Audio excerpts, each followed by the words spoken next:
Sir आज conference बुलाई गई है आपके द्वारा, क्या कुछ विशेष रहने वाला आपकी बात? पहले तो सभी को नमस्कार मेरी तरफ से, और सभी अलकावासियों को राम राम, नमस्कार, आदाब। और ये आज आपको इसलिए बुलाया है, 17 तारीख को 17 मार्च को सुबह 11 बजे हम अपने कार्यालय से, ये नदी पे स्थित है, यहाँ से जो हम पहले भी मैं कई बार आपको बता चुका हूँ कि सफेदों के लोगों का एक तरीके से आशीर्वाद और संवाद करने जा रहे हैं। सफेदों के सभी 72 गाँव में, पिल्लू खेड़ा मंडी में, सफेदों मंडी में, दुकानों पे या गांव में, सभी घरों में, शहर में सभी घरों में, कॉलोनियों में, गलियों में हम जाके घर घर जाके एक तरीके से संवाद और आशीर्वाद लेने का काम करेंगे। और सफेदों को लेकर जो हमारे पास जो भी हम ब्लूप्रिंट लेके आए हैं, एक सोच लेके आए हैं, अलग कुछ करने का जज्बा लेके आए हैं, उसके लिए लोगों से आशीर्वाद लेने जा रहे हैं। सर सफेदों के लिए क्या खास करने वाले हैं? जी, सफेदों को लेकर मैं पहले भी कई बार बता चुका हूँ, हमने मुद्दा अपना 2 ही रखे हैं।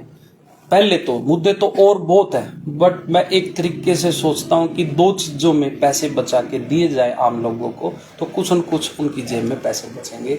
एक सरकारी स्कूलों को अच्छा करने की बात है, जिससे जो भी माँ बाप मजबूरी में प्राइवेट स्कूलों में अपने बच्चों को पढ़ा रहे हैं, सरकारी इंफ्रास्ट्रक्चर अच्छा हो, अच्छी व्यवस्था हो पढ़ने की, वहाँ मॉनिटरिंग हो, और दूसरे नंबर पे सरकारी अस्पताल, सरकारी जितनी भी सर्विसेज है हेल्थ को लेकर वो अच्छी हो, बाहर ना जाना पड़े बसों में बैठ बैठ के।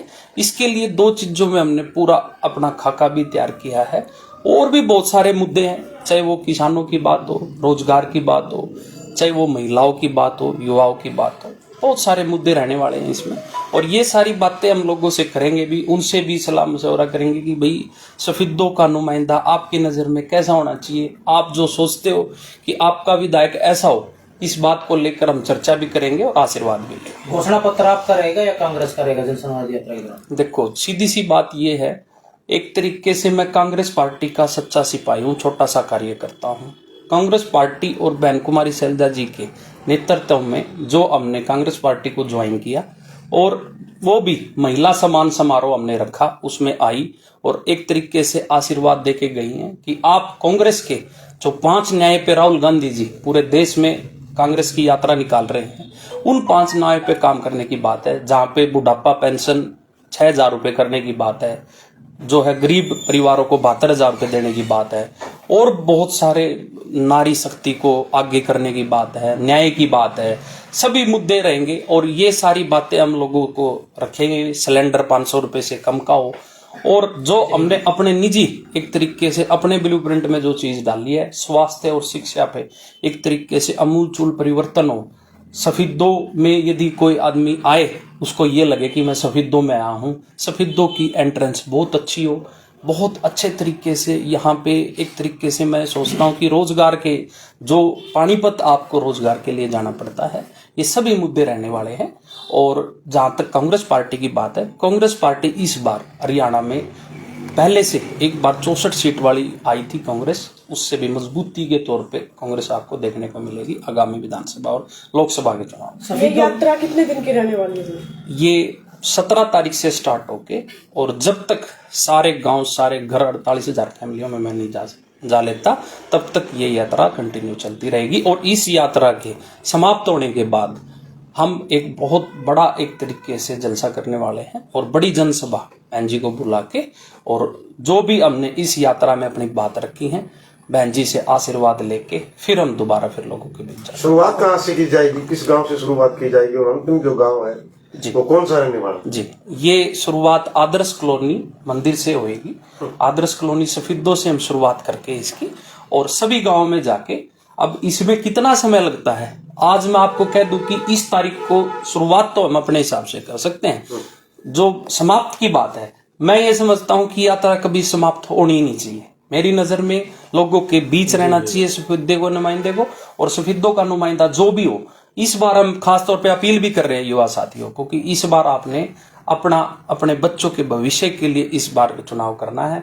ऐसे नहीं कि ट्रेडिशनल आप जाति के नाम पे, क्योंकि हम ये समझते हैं, जहां तक मैं अपनी बात करता हूं, कलाकार और एक तरीके से डॉक्टर, ये किसी जात में नहीं आते, ये सबके होते हैं। और एक तरीके से हम सबकी बात कर रहे हैं और इसमें ये सारी बातें रहने वाली। सफेद तो विधानसभा में पिछले 15 सालों में इतने विकास कार्य नहीं हुए हैं। जन संवाद यात्रा के दौरान काफी समस्याएं आएंगी, कैसे संतुष्ट करेंगे? जी देखो, मैं ये कहना चाहता हूँ जी, यदि किसी संवैधानिक पद पे कोई बंदा बैठा है, उसकी नैतिक जिम्मेदारी बनती है, जो कि पिछले जितने भी नुमाइंदे सफेदों के आए हैं, सब ने, ऐसी बात नहीं कि किसी ने काम नहीं किया, सब ने अपने तरीके से अपने उससे काम किया। बट बहुत सारी बातें मैं बात रखता भी हूँ कि भाई इसमें काम करने की जरूरत है, इसमें काम करने की जरूरत है। ये इसलिए कहा जाता है क्योंकि अभी भी बहुत काम करने की जरूरत है और ये सारे मुद्दे रहेंगे। जो भी समस्या जो हमारे हम कर पाएंगे उसका तो समाधान हम कई चीजों में समाज सेवा के माध्यम से, आप सब देखते भी रहते हो, चाहे वो हेल्थ की बात है, एजुकेशन की बात है, और एक तरीके से जन सेवा के अंदर हमने खोल रखा है। और भी अलग फील्डों में जो भी सोसाइटी सफेदों में काम कर रही है, जितनी भी समाज सेवा की, जितनी भी, चाहे किसी भी फाउंडेशन की बात करें, हम उनसे सबसे संपर्क बना के जितना भी हमसे हो पाता है निजी तौर पे वो भी प्रयास कर रहे हैं। और आगे कभी राजनीतिक तौर पे मजबूती मिलेगी तो ये सब आप इस बात के साक्षी रहोगे, हम बहुत मजबूती के साथ। और मैं बार बार पे यही कहता हूं कि मैं पूरा, एक तरीके से आदमी अपना मन बना के आता है, हम पूरी प्लानिंग के साथ आए हैं और लोगों के बीच रहने के लिए आए हैं। जब तक राजनीति में है, बहुत मजबूती के साथ सफेदों की आवाज बनने का काम करें। डॉक्टर साहब, सफेदों में 4.5 साल से पहले कांग्रेस के विधायक है और सफेदों में कोई विकास नहीं हुआ, तो इसके बारे में कैसे आप संतुष्ट करेंगे पब्लिक को कि कांग्रेस के आने के बाद हम? देखो, इसमें दो बात है, मैं आपको बताना चाहूंगा। जैसे भारतीय जनता पार्टी कहती है कि सबका साथ सबका विकास, पर आप इस बात के साक्षी हो, ठीक है आप नहीं कह सकते, कलम पे पैरा है, पर मैं एक बात कह सकता हूं कि सबका साथ सबका विकास आपको सफेदों में देखने को मिला होगा। चाहे आप बाईपास की बात करो, चाहे आप कॉलेज की बात करो, चाहे विभिन्न गांव में आपने देखा होगा, स्टार्टिंग में, बिल्कुल स्टार्टिंग में टेंडर लगा और 5 साल के बाद भी उसकी इन्वेस्टिगेशन नहीं चल रही, उसमें क्या हुआ? कुछ नहीं, एस्टिमेट बना के।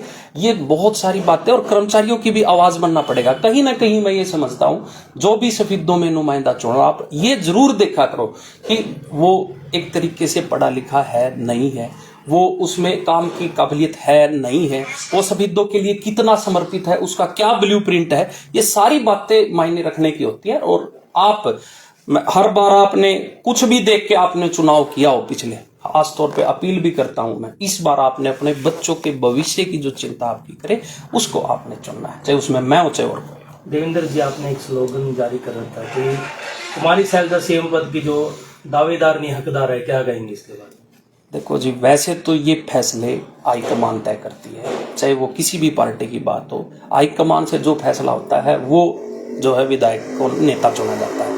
बट मैं कार्यकर्ता के तौर पे, कोई भी मेरी जगह कोई भी हो, वो यही सोचता है कि मेरा नेता अच्छे पद पे हो। हमारी भी ये इच्छा है कि बहन जी बहुत अच्छे पद पे बैठे, एक तरीके से वो विधायक दल की नेता चुने जाए, पर आखिरी फैसला जो है कांग्रेस हाईकमान को तय करना है। हम तो अपनी तरफ से ये कह सकते हैं कि भाई हमारा नेता बड़े पद पे बैठे, और हमने ये अपनी इच्छा जाहिर की है। नायब सैनी जो है, पहले वो सांसद थे, अब उन्हें सीएम बना दिया गया, दोनों एक ही साथ पे पद पे उन्होंने शपथ ले ली, क्या कहेंगे इसके बारे में? जी, मैं जो है धन्यवाद भी करना चाहूँगा जो है नायब सैनी जी को, और उनको आगे भविष्य की भी शुभकामनाएं हमारी तरफ से, वो अच्छा काम करें हरियाणा में। पर ये मैं एक तौर पे कहूँगा कि जो फैसला पार्टी ने लिया है वो उनका निजी फैसला है, उनकी पार्टी का। ये है कि लास्ट के 6 महीने में जब आचार संहिताओं का दौर चला हुआ है, अब लोकसभा के चुनाव की आचार संहिता लग जाएगी, 2 महीने के बाद फिर विधानसभा की आचार संहिता लग जाएगी, तो वो जो सीएम बने हैं, ठीक है, बीजेपी ने जो भी मान सम्मान दिया है वो उनकी पार्टी का अंदर का मामला, उनको लगा नायब सैनी जी अच्छे इंसान हो सकते हैं इसलिए उनको मौका दिया। पर काम करने का जहां तक मैं समझता हूं, आचार संहिता में ही ये अगला समय निकल जाएगा, और सीएम के पद पे रहते हुए कोई खास अमूलचूल परिवर्तन मुश्किल कर पाएंगे, क्योंकि आचार संहिता में कोई डिसीजन नहीं ले सकता। परिवार तो आपका भी बढ़ रहा है जी। जी, पूर्व में अभी जो सांसद है वो कांग्रेस में ज्वाइन हुए, तो परिवार तो आपका भी बढ़ा है, कांग्रेस का परिवार भी बढ़ा।